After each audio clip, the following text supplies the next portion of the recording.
Hey Tribe, hey, I'm Dr. Tracy A, and welcome to Time and Choices, Intentional Decisions. We've just recently completed a 90-day challenge. We talked about identity, we talked about systems, and we talked about sustained transformation.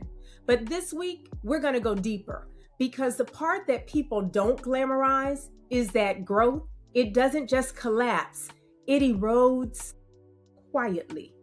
Not in one bad decision, not in you having an off day, but in the subtle compromises. And if you don't learn how to protect your growth, you will slowly drift into comfort. How do I know? Well, I'm glad you asked, because I'm preaching to the pulpit, and that would be me. And the example that comes to my mind, the years that I struggled with my physical journey. I can't speak for anyone else, but I am willing to bet that I'm not the only one that has had a hard time making gym appointments. And yes, I literally would schedule them as appointments to reinforce the importance. And I'm probably not the only one that has struggled to get sleep and rest.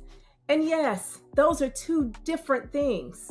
So today we're talking about how to protect what you have built, how to prevent that quiet erosion, and how to move from effort to permanence.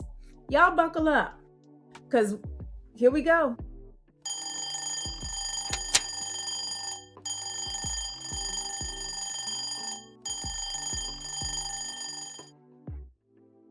Quiet erosion is gradual. It's the weakening of your standards. It's like you saying, well, just for today, I'll skip it. Or you relax a boundary just this once. You delay something because I'm tired. Letting small disciplines slide because you've earned it. It doesn't feel dangerous at first. It feels reasonable. And that is the danger. Because erosion doesn't announce itself, it whispers. And when you don't catch it early, you'll look up 60 days later and wonder why you feel off. Growth isn't usually lost, it's just been neglected. And my plants can tell you about that. So let me tell you why this happens. Success, it creates relief. Relief lowers intensity. Intensity weakens your vigilance, and a weakened vigilance, that invites that drift. So after having the 90 days of discipline that we just had, your brain, you were able to prove, yeah, I can do this. And now your brain is thinking, I can relax. But that's not the truth. What you've got to realize is that you got to keep going. You got to protect the growth so that you can understand the value. And if you don't see your transformation as something that's fragile and treat it that way, then everything will casually decline. So let's get practical. Here are 5 warning signs. 1, 2, 3, 4, 5. Number 1, you have stopped measuring. You used to track. You used to reflect and review. You now assume. An assumption is the enemy of accountability. Number 2, you've let your boundaries become negotiable, so they're not clear anymore. Now you're overthinking and you're over-explaining, and now you want to reconsider and stretch. Number 3, your routines, they feel optional. Consistency. Number 4, you are assuming that everything you're creating has some value, and that's not necessarily true. Number 5, you are malaligned with what it is you're supposed to be doing. And this is a big one because malalignment is subtle at first. It's a little more tired, a little more reactive, a little less sharp. Those are your early warning signals. So you got to listen to those. Now let's figure out, how do we fix this?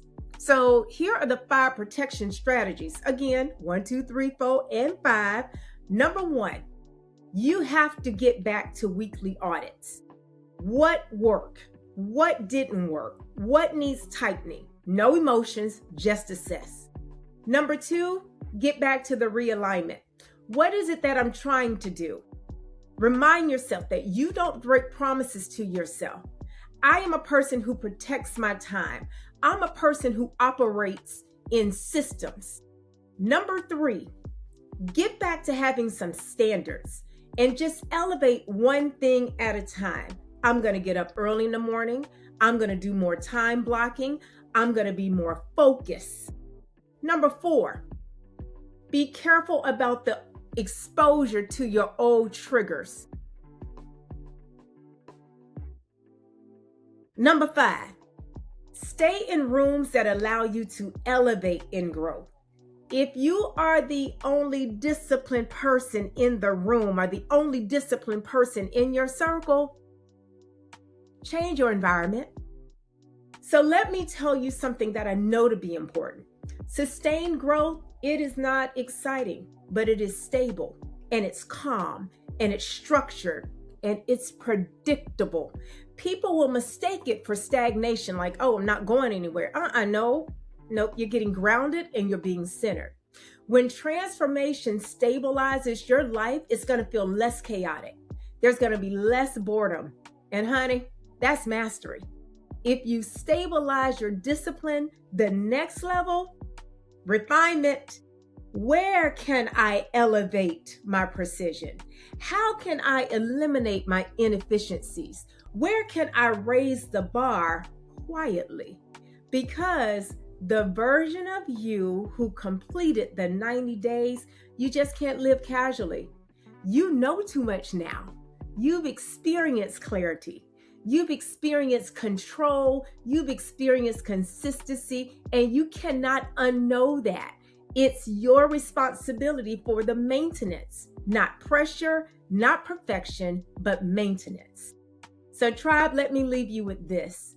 Transformation, it is built in discipline, but it is sustained in your vigilance. You got to protect your growth, audit your systems, guard your standards, reinforce your identity. And that drift, it's not even going to happen. You get to decide what's going to be next. So drop in the comments below, because y'all know my granny always said I was a nosy child. What standard are you protecting this season? What systems are you going to refine? Where have you noticed that there's quiet erosion? And how do you plan to address it? We are no longer in the challenge mode. We are in elevation mode. And this season is about permanence. Design your day, decide your life, and I'll see you all in the next video.